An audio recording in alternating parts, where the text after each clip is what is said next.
Коомчулукта талкууга алынып бүтпөй жаткан тоонун элементтерин өзгөртүү мыйзам долбоору ушул аптада кабыл алынды. Парламент депутаттары колдоого алган документ талкууну ого бетер күчөтүп, баары эле саясатчы, эксперт болуп чыга келди. Тикелей каршы болуп желек үчүн жанын берчүдө элес калтыргандар менен тоодагы элементтердин өзгөрүүсүнө туура пикир айтып колдогондор да бар. Кайчы пикир жаралган коомдо желектин артынан алакандай эл. Анын арасында түшүнгөнү да, түшүнбөгөнү да эки жаатка бөлүнүп, социалдык желилерде сөз талашуу, кайым айтышуу бүгүнкүгө чейин токтобой келет. Ал эми эмгек кылып мамлекеттин символикасы үчүн жаратмандык жасаган туунун авторлорунун бири Жусупбек Матаев желектеги өзгөрүлгөн элементтер илгери эгемендик алып желек кабыл алынган 1991-жылдар эле бул сунуштар айтылганын билдирет. Анын белгилөөсүндө түндүктүн айланасындагы чачыраган нурларды түздөп коюу баштапкы сунуштардын бири болчу. Бирок ошол учурда да талаш тартыш болгон. Легендарлуу парламент тарабынан күн нурлары курч болуп калыптыр. Кыргыздар жумшак элбиз деген пикирлер жаралгандан кийин бир аз ийип коюшкан дейт. Андыктан Матаевдин айтымында туунун нурун түз кылып сунуштоо идеялары бүгүн эле жаралып калган жок. Дагыраагы туунун авторлоруна карата түздөп койбойсуңарбы деген ой пикирлер буга чейин эле айтылып келген.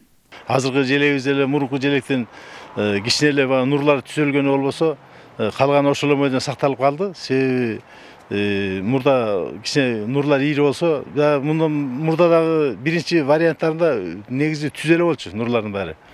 Анан ал жер ошол учурда дагы мына нурлар кичине эме осураак болуп атат, мүнөзүбүз жумшак деп анан ошондой сөздөр менен болуп ошол учурда талкуу болуп атат, ошондо ирейип калган нурлары. Анан ошону баары бир жүрүп отуруп, убагы келгенде баары бир оңдошко туура келип атат, эми азыр түзөш керек болуп атат да. Себеби мен азыр кеч жагында көп желектерди, дүйнөнүн желектерин карап көрдүм. Баардыгы эле ошо оңдоптур.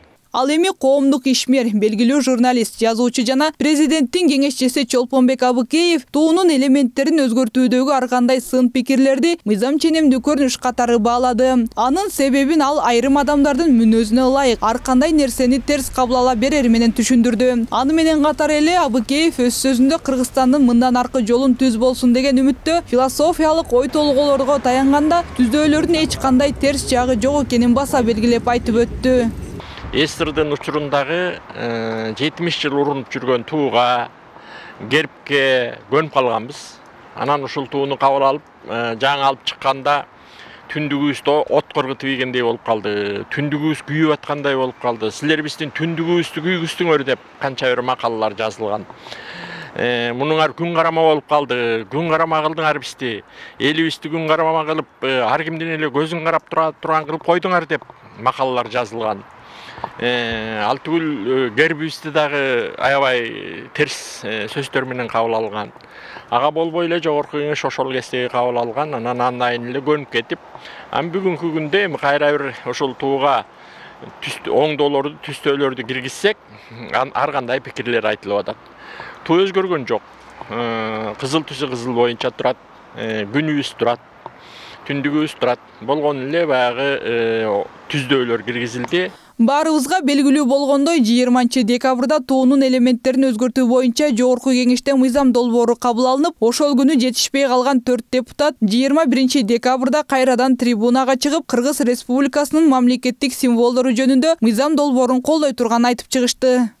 Урматтуу төрага, кече күнү туу мыйзам долбоору каралып атканда мен как раз шайлоочуларым келип добуш берүүдө жетише албай калдым. Туу боюнча мыйзам долбоорун колдойм, макулмун. Желек боюнча мыйзам долбоору каралып атканда мен да катыша албай калдым эле, мен да колдойм. Мен макулмун. Стенограмма үчүн айтып коеюн.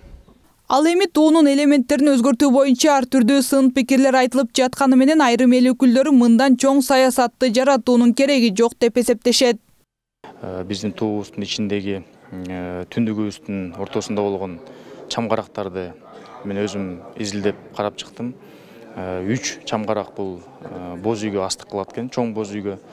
Биздин башында демилгечи тиги ким автор, желектин авторлору башынан туура эмес кичинекей боз үй көргөзүп койгон экен деп өзүм ошого ынанып, тарыхты карап, адабиятты окуп, чамгарак чоң боз үйдүкү 4, 5, 6 болуш керек экен көзүм жетип, анан ошол өзгөртүү туура болуп атканын деп таптым. Керек комитеттерде абдан катуу талкуулар болду. Ал жерде адистер келди, көрсөтүштү, ошону сүйлөштү. Мен ойлойм, мындан баягындай чоң саясатын жасаштын кереги жок.